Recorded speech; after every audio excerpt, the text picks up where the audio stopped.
ये कहानी एक खूबसूरत जंगल की है जहाँ कई पक्षी अपना गुजर बसर कर रहे थे। उसी जंगल में एक गरीब चिड़िया टुनटुनी किसी तरह अपना जीवन का गुजर बसर कर रही थी। उन दिनों बारिश का मौसम था। सारे बादल अपने अंदर पानी लिए घूम रहे थे। टुनटुनी अपने छोटे से कुटिये में बैठे सोच रही थी। अरे बाप रे, आसमान में तो कितने काले बादल मंडरा रहे हैं। लगता है आज बहुत जोरों की बारिश होने वाली है। अब मैं क्या करूं? अगर बारिश ज्यादा हो गई तो बरसात की वजह से मेरा घर टूट जाएगा। पहले से ही मेरे घर की हालत सही नहीं है। घर कितना टूटा फूटा है। इससे पहले कि बारिश शुरू हो जाए मुझे अपना ठिकाना दूसरी जगह बदलना होगा। टुनटुनी चिड़िया अपने घर से निकलकर उड़ते हुए जंगल के कई पक्षियों के पास जाती है और सभी पक्षियों से मदद की गुहार लगाती है, लेकिन कोई भी पक्षी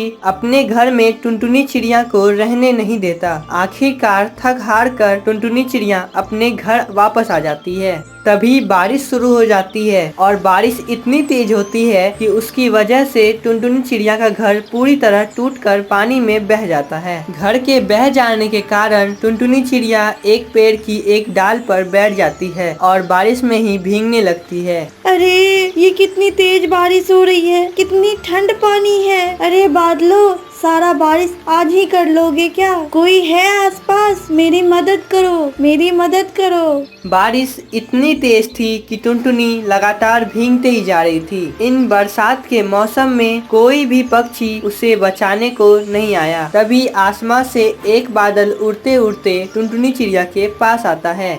टुनटुनी चिड़िया जैसे ही उस बादल को देखती है और कहने लगती है, अरे बाप रे, ये बादल तो मेरे पास ही आ गया है। अरे चिड़िया बहन, आपको मुझसे डरने की कोई जरूरत नहीं है। मैं आपको कोई नुकसान पहुंचाने नहीं आया हूँ। मैं जब ऊपर आसमान में टहल रहा था तब देखा कि तुम एक डाल पर पानी में भीगे जा रही हो। तो ऐसा क्यों चिड़िया बहन? क्या आपको बरसात में भीगने में मजा आता है? क्या है ना वो बादल भैया, बारिश की वजह से मेरा घर टूटकर बह गया है। इसलिए मेरा सर छुपाने के लिए ना तो मेरे पास कोई घोंसला है और ना ही कोई पक्षी मेरी मदद कर रहा है। मगर चिड़िया बहन, तुम इस तरह पानी में भीगती रहोगी तो तुम बीमार पड़ जाओगी। तो आप ऐसा करो ना कि किसी दूसरे पक्षी के घर जाकर आश्रय ले लो। अरे भैया, मैं हर एक पक्षी के घर गई थी, परंतु मुझे कोई रखना ही नहीं चाहता है। क्या? लेकिन हमने तो सुना था पक्षियों में बहुत एकता होती है। हर मुसीबत में वे एक दूसरे के साथ रहते हैं, लेकिन आपकी कोई सहायता नहीं कर रहा। ऐसा कैसे हो सकता है? बादल भाई, वो क्या है ना,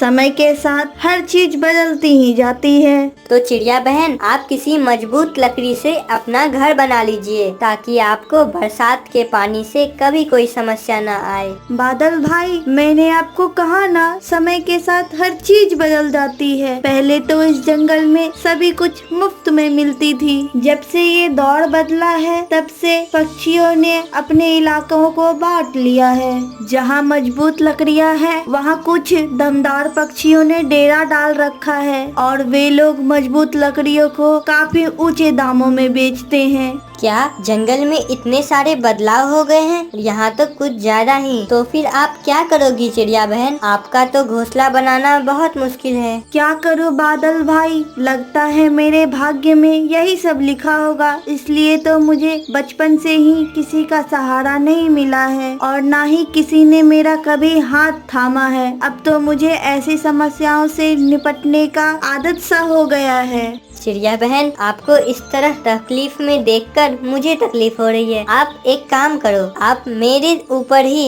एक छोटा सा घोंसला बना लीजिए। ये कैसे संभव है बादल भाई? हाँ, ये बिल्कुल संभव है। आप रुको, मैं आपके लिए कुछ लकड़ियाँ इकट्ठा करता हूँ। आप उन लकड़ियों से मेरे ऊपर एक छोटा सा घोंसला बना लेना। इससे ना कभी आपको बरसात का प्रॉब्लम होगा और ना ही कभी गर्मी लगेगी। इस तरह आपका जीवन बहुत ही अच्छा हो जाएगा और इसी बहाने मुझे भी आपका साथ मिल जाएगा। हम दोनों मिलकर खूब मस्ती करेंगे, खूब बातें करेंगे, एक दूसरे के दुख सुख के साथी बनेंगे। ये बात सुनकर टुनटुनी चिड़िया के मन में एक उमंग सा जाग जाता है। अब टुनटुनी चिड़िया उसी बरसात में धीरे धीरे कुछ लकड़ियों को लेकर बादल पर अपना घर बनाने लगती है और जैसे तैसे एक छोटा सा घर बना लेती है और उसमें रहने लगती है। अब बादल टुनटुनी चिड़िया और उसके घर को लेकर ऊपर चला जाता है। तो बताओ चिड़िया बहन, कैसा लग रहा है आपको बादलों के घर में रहकर? बादल भाई,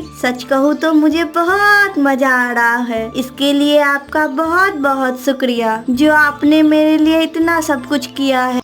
सुंदर नाम के एक जंगल में टुनटुनी नाम की चिड़िया अपनी 7 बेटियों के साथ रहती थी। टुनटुनी चिड़िया का पति कालू कौआ मजदूरी का काम किया करता था, लेकिन एक रोज उस पर कुछ शिकारी पक्षी हमला कर देते हैं। इस वजह से उसकी मौत हो जाती है। अपनी पति की मौत के बाद घर की सारी जिम्मेदारी टुनटुनी चिड़िया पर आ जाती है। अपनी 7 बेटियों की जिम्मेदारी टुनटुनी चिड़िया के कंधों पर आ गई।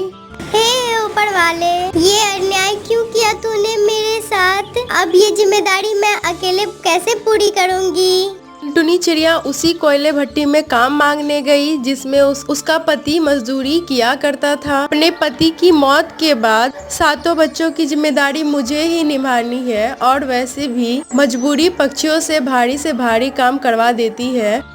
ठीक है, फिर कल से काम पर आ जाना, लेकिन हाँ, पगार हमेशा काम के बाद ही मिलेगी। ठीक है मालिक। काम बड़ी ही मेहनत का था। सारा दिन कटी हुई लकड़ी धोने से टुनटुनी का शरीर कमजोर हो गया था। कालू कौवे की मौत के बाद टुनटुनी चिड़िया की सबसे बड़ी बेटी पिंकी और सुनहरी की पढ़ाई छूट गई थी। बेटा, मैं चाहती हूँ कि तुम दोनों अपनी पढ़ाई जारी रखो। वैसे भी तुम्हारी बहनें अभी छोटी है, तब तक तुम दोनों मन लगाकर पढ़ाई करो। माँ, पढ़ना तो हम भी चाहते हैं, लेकिन हमारे खाने का गुजारा तो बड़ी मुश्किल से चल पाता है। कैसे भरेंगे? टुनटुनी चिड़िया रोज काम पर जाती थी। एक दिन उसका सारा काम खत्म हो गया तो उसने मालिक से बोली, मालिक, मेरा काम खत्म हो गया है, क्या मैं घर जाऊं? काफी देर हो गई है, बच्चे राह देखते होंगे। टुनटुनी, तुझे तो हमेशा ही घर जाने की जल्दी होती है। मुझे अपने यहाँ काम करने वाले लोग चाहिए। जब सारे पक्षी जाएंगे तभी तुम भी जाओगी। मालिक हमेशा उसका अपमान करता था और समय पर पैसे भी नहीं देता था। मालिक, काम खत्म हो गया है, अब आज के पैसे दे दीजिए। पैसे खत्म हो गए हैं, घर में भोजन भी नहीं है। आज पैसे खत्म हो गए, कल ले जाना। एक दिन टुनटुनी चिड़िया की तबीयत बिल्कुल ठीक नहीं थी और उस दिन उसकी काम पर जाने की हिम्मत नहीं थी। अगर काम पर नहीं गई तो मजदूरी नहीं मिलेगी और फिर चूल्हा कैसा जलेगा?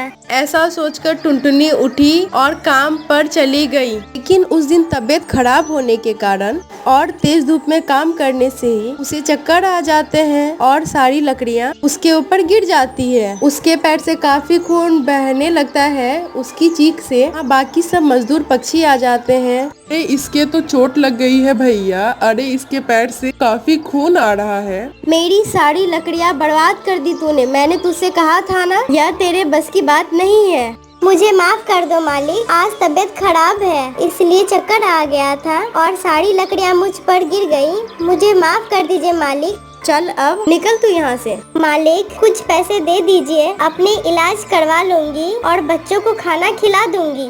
अगर तुझे पैसे चाहिए तो तुझे आज रात भी यहाँ काम करना पड़ेगा। नहीं करेगी तो चली जा यहाँ से। टुनटुनी चिड़िया की हालत ऐसी नहीं रही कि वह काम कर सके, इसलिए बिना पैसे लिए ही चली गई। टुनटुनी चिड़िया जब घर आ रही थी तो उसके पति का दोस्त बंटी कबूतर देख लेता है और उससे कहता है, अरे भाभी, की चोट कैसे लग गई? क्या बताऊं भैया, काम करते हुए मेरे पैरों पे लकड़ियां गिर गई और चोट लग गई। साथ ही मालिक ने काम से भी निकाल दिया। लेकिन भाभी, आपके पैरों से तो बहुत खून निकल रहा है। लो मेरे साथ हॉस्पिटल चलो, मैं आपका इलाज करवा दूंगा। अरे नहीं भैया, मेरे पास हॉस्पिटल जाने के लिए पैसे नहीं है। ये चोट तो खुद ही ठीक हो जाएगी। बस आप मुझे कोई काम दिलवा दीजिए, आपकी बड़ी मेहरबानी होगी।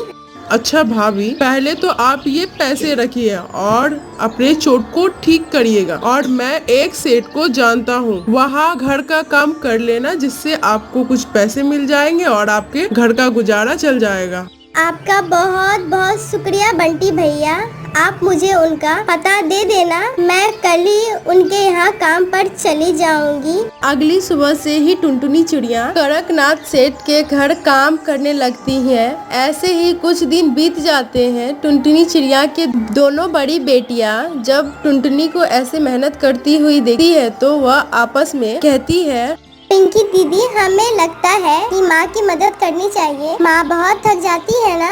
हाँ सुनहरी, हमें कुछ ऐसा करना होगा ताकि माँ को कोई काम ही ना करना पड़े। दीदी, आप बड़ा पाव कितना अच्छा बनाती है। बड़ा पाव को ना हम ठेला लगाकर बेचे। हाँ, तू सही कह रही है। हमारे जो पैसे गुल्लक में रखे हैं, हम उसी पैसे में से बड़ा पाव का सामान लाएंगे और कल से बड़ा पाव बेचे।